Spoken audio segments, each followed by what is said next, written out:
खुशखेड़ा औद्योगिक क्षेत्र स्थित टेरा हेरिटेज सोसाइटी में 12वीं मंजिल पर एक फ्लैट के अंदर 24 वर्षीय युवती ने फांसी का फंदा लगाकर आत्महत्या कर ली। युवती इस सोसाइटी में अकेली ही रहती थी और उसका फोन भी 2 दिन से बंद आ रहा था। युवती जब 2 दिन कंपनी में नहीं गई तो कंपनी से उसकी बड़ी बहन के पास फोन आया और बड़ी बहन ने जब जाकर देखा तो पूरे मामले का पता चला। जानकारी लगते ही खुशखेड़ा थाना पुलिस मौके पर पहुंची और शव को फांसी के फंदे से उतारकर भिवाड़ी जिला अस्पताल की मोर्चरी में रखवाया।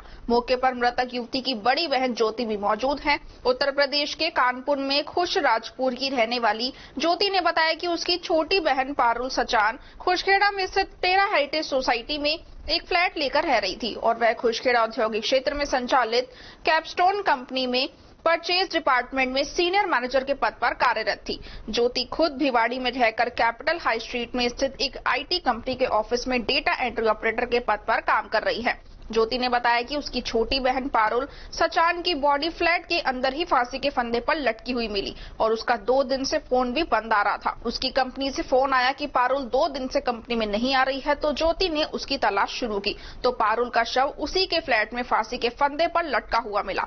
ज्योति ने तुरंत पुलिस को सूचना दी और पुलिस ने मौके पर पहुंचकर पूरे मामले की जानकारी जुटाई है और शव को भिवाड़ी जिला अस्पताल की मोर्चरी में रखवा दिया है। मृतका की बड़ी बहन ज्योति ने बताया कि दोनों ही बहन 4 साल पहले भिवाड़ी में आकर नौकरी करने लगी थी। 2 साल तक रिको चौक पर स्थित याजाकी कंपनी में काम किया, लेकिन वहां पर तनख्वाह में इंक्रीमेंट नहीं होने के कारण नौकरी छोड़ दी और उसके बाद पारुल खुशखेड़ा में स्थित कैपस्टोन कंपनी में काम करने लग गई और वह भिवाड़ी की फूलबाग चौक पर स्थित कैपिटल हाई स्ट्रीट में स्थित एक आईटी कंपनी के ऑफिस में काम कर रही है। पारुल के साथ ही देवेंद्र देशपाल नाम का लड़का भी काम करता है जो गत 2 साल से उसके संपर्क में है। पारुल और देवेंद्र दोनों अच्छे दोस्त हैं और साथ घूमने जाते थे और कभी-कभी एक साथ भी रहते थे, लेकिन ज्योति को शक है कि देवेंद्र देशपाल ने ही उसकी छोटी बहन पारुल की हत्या कर उसे फांसी से लटका दिया है। अब ज्योति देवेंद्र देशपाल के खिलाफ उसकी बहन की हत्या का मामला दर्ज करवाने की बात कह रही है। मैं कुसरजापुर की रहने वाली हूँ। ग्राम कुसरजापुर, पोस्ट बोगनीपुर, डिस्ट्रिक्ट कानपुर, बिहार। हम 2 बहनें यहाँ पर जॉब करने आए थे भिवाड़ी कैंपस के थ्रू। फिर हमने 2 साल याजाकी में जॉब की। वो वहाँ पर परचेज में थी, एज ए स्टाफ में ही थी, लेकिन वहाँ ग्रोथ अच्छी नहीं थी, सैलरी कम थी। इसकी वजह से हम दोनों ने जॉब छोड़ दी। वहाँ पर मैंने आईटी का एक ऑफिस है एआई का, वहाँ ज्वाइन किया, तब से मैं वही हूँ। और मेरी बहन ने कैपस्टोन कंपनी उसमें परचेज में ज्वाइन किया, जहाँ वो अब तक जॉब कर रही थी, जॉब कर रही है। जब उसने याजाकी छोड़ी थी तब से ही ये जो देवेंद्र देशपाल है उसके साथ आना जाना, घूमना, डिनर, बर्थडे, जो फर्स्ट बर्थडे था एक मन्नत होटल है वहाँ बना था, तब वही वो गए, क्योंकि मुझे ये सब पसंद नहीं था। मैं उसको रोकती रही, पारुल ये गलत है, पारुल ये गलत है, तो वो बोलती थी नहीं, मैं अपने आप में डिपेंड हूँ, मैं समझदार हूँ, वो सही पर्सन है तो क्या दिक्कत है। फिर घर वालों ने भी बोला, मैंने घर वालों को बात ये बताई, ऐसा ऐसा। घर वाले बोले अगर सही है तो तुम कुछ मत बोलो, वो समझदार है। लेकिन घर वालों ने, मम्मी ने, पापा ने एक बार समझाया कि बेटा ये गलत है। समाज में आजकल सही नहीं है, लोग कहीं कुछ कर रहे हैं, कहीं कुछ, लेकिन उसने उसकी मतलब मम्मी पापा की भी बात नहीं मानी। तो मम्मी पापा डर के बेचारे सीधे साधे अगर यार जॉब करने के लिए हम लोग लड़के आए थे, नहीं पापा हमको जॉब करनी है, क्योंकि कैंपस के थ्रू हमारा हुआ था। नहीं पापा बार जॉब नहीं मिलती है, गवर्नमेंट जॉब तो मिलने से नहीं, कहीं प्राइवेट में 10, 15, 20 जो भी मिलेंगे, इससे थोड़ा बहुत तो फ्यूचर बनेगा है। उसके बाद जॉब करते रहे। फिर ये देवेंद्र जो देशपाल है, ये उस पे इसका इतना टच था कि वो समझ रही थी कि शादी करेगी इससे। बड़ी मैं हूँ, मेरा नंबर था, लेकिन फिर ये हुआ नहीं, जिसका जो है आजकल सब कुछ नॉर्मल है, कोई भी पहले कर सकता है। मैंने यहाँ तक बोल दिया था पापा अगर इसकी मर्जी है तो वो कर सकती है, कर लो, कोई दिक्कत नहीं है, मुझे कोई जल्दी नहीं है। यहाँ नहीं कि यहाँ छोटी करनी तो बड़ी, पहले कुएं में गिर जाती मैंने नहीं। पापा बोलते थे शादी करूँ तो उसका नंबर आएगा, मैंने कहा उसके बाद चलो ठीक है चल रहा है। उसके साथ घूमना, जयपुर गई, फर्स्ट टाइम उसके साथ जयपुर गई थी, बर्थडे मनाया मन्नत में अच्छे से।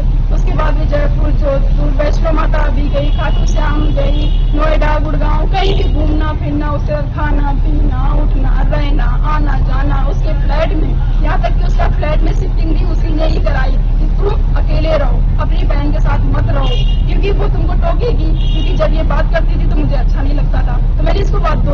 बोला पारुल ये गलत है, मैं बड़ी हूँ, मैं तुमको समझा रही हूँ तो समझो। लेकिन लड़की ने एक नहीं सुनी, इसने मेरे से बात करना बंद किया। बात करना बंद करने के बाद मैंने कहा चलो कोई बात नहीं, फिर ये अलग रहने गई। मैंने कहा अलग जा रही हूँ, बोली नहीं जॉब लग गई अच्छी, परचेज में अच्छी जॉब लग गई है, सैलरी उसका इसकी 30-35 थी, तब उसकी सैलरी इसकी 30-35 में जो अच्छा है, सैलरी के लिए तो आए, सब पैसे के लिए आते हैं। मेरी तो कमी थी, मेरी 15 थी, उसकी 30-35 थी। चलो ये बात चलो ठीक है। जॉब करते करते उसने स्कूटी ले ली, उसने यहाँ ले ली। मैंने कहा मैं भी ले लेती हूँ कि घर में आने जाने के लिए सही हो जाएगा। मैंने अपनी सेविंग से घर पे ले ली, उसने अपनी सेविंग से यहाँ ले ली। उसके बाद में उसने बीएससी तो कंप्लीट हो ही गया था। बीएससी करने के बाद में एमबीए में एडमिशन कराया 1 साल पहले, अब उसका 2nd ईयर है। एमबीए भी करे, सब कुछ एकदम अच्छी लाइफ चल रही थी, सब कुछ था, अच्छा फोन था, आईफोन था, इतना महंगा फोन। मैंने फोन के लिए बोला पारुल ये फोन इतना महंगा है, तो बोली नहीं मैं मेरी सैलरी आती है, मेरा है, मैं अपने पैसे कुछ भी। चलो ठीक है कोई बात नहीं। आप दोनों बहनें कब से अलग रह रही हैं? हम 1.5 साल से अलग हैं। 1.5 साल से रह रहे 1.5 साल से अलग हैं। हैं। तो देवेंद्र जायसवाल जो है वो रिलेशनशिप में है?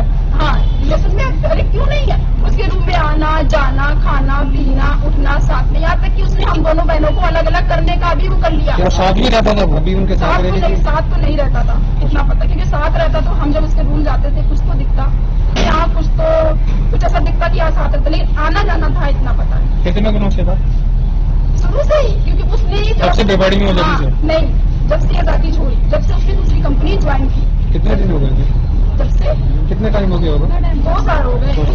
उसका रिलेशनशिप 2 साल हुए हैं। पहले सब कुछ ठीक था। पहले हम गोलगप्पे खाने जाते थे, तब भी हम साथ में जाते थे। उसको डर था कि बाहर एक्सीडेंट होते हैं, कहीं कुछ होते हैं। तो आपका आरोप टोटली सारा देवेंद्र उसी जायसवाल ने खाया है, खा गया। अब उठा भी नहीं रहा है फोन, कुछ भी नहीं। कौन बोला पापा को देख लो, पापा कहाँ है उसके?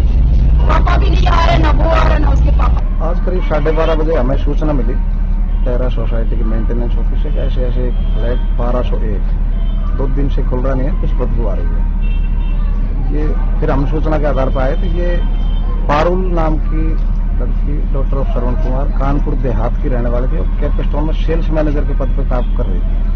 कंपनी वाले भी इसको कांटेक्ट कर रहे थे, कल से फोन नहीं उठा रही थी, कल ड्यूटी पे भी नहीं गई, आज भी नहीं गई। सूचना पर हम पहुंचे वहां पे, इसकी एक बहन भिवाड़ी में रहती है, उनको सूचित किया, इनके फादर को बताया, उच्च अधिकारियों को बताया। उसके बाद मेंटेनेंस वालों के, कंपनी के एचआर और हम सब ने मौजूदगी में इसका गेट खुलवाया, तो ये लड़की अपने कमरे में पंखे से लटकी हुई मिली, जिसकी प्रॉपर तरीके से डेड बॉडी उतारी, वीडियो फोटोग्राफी कराई और यहाँ CHC भिवाड़ी में मोर्चरी में रखवाया है।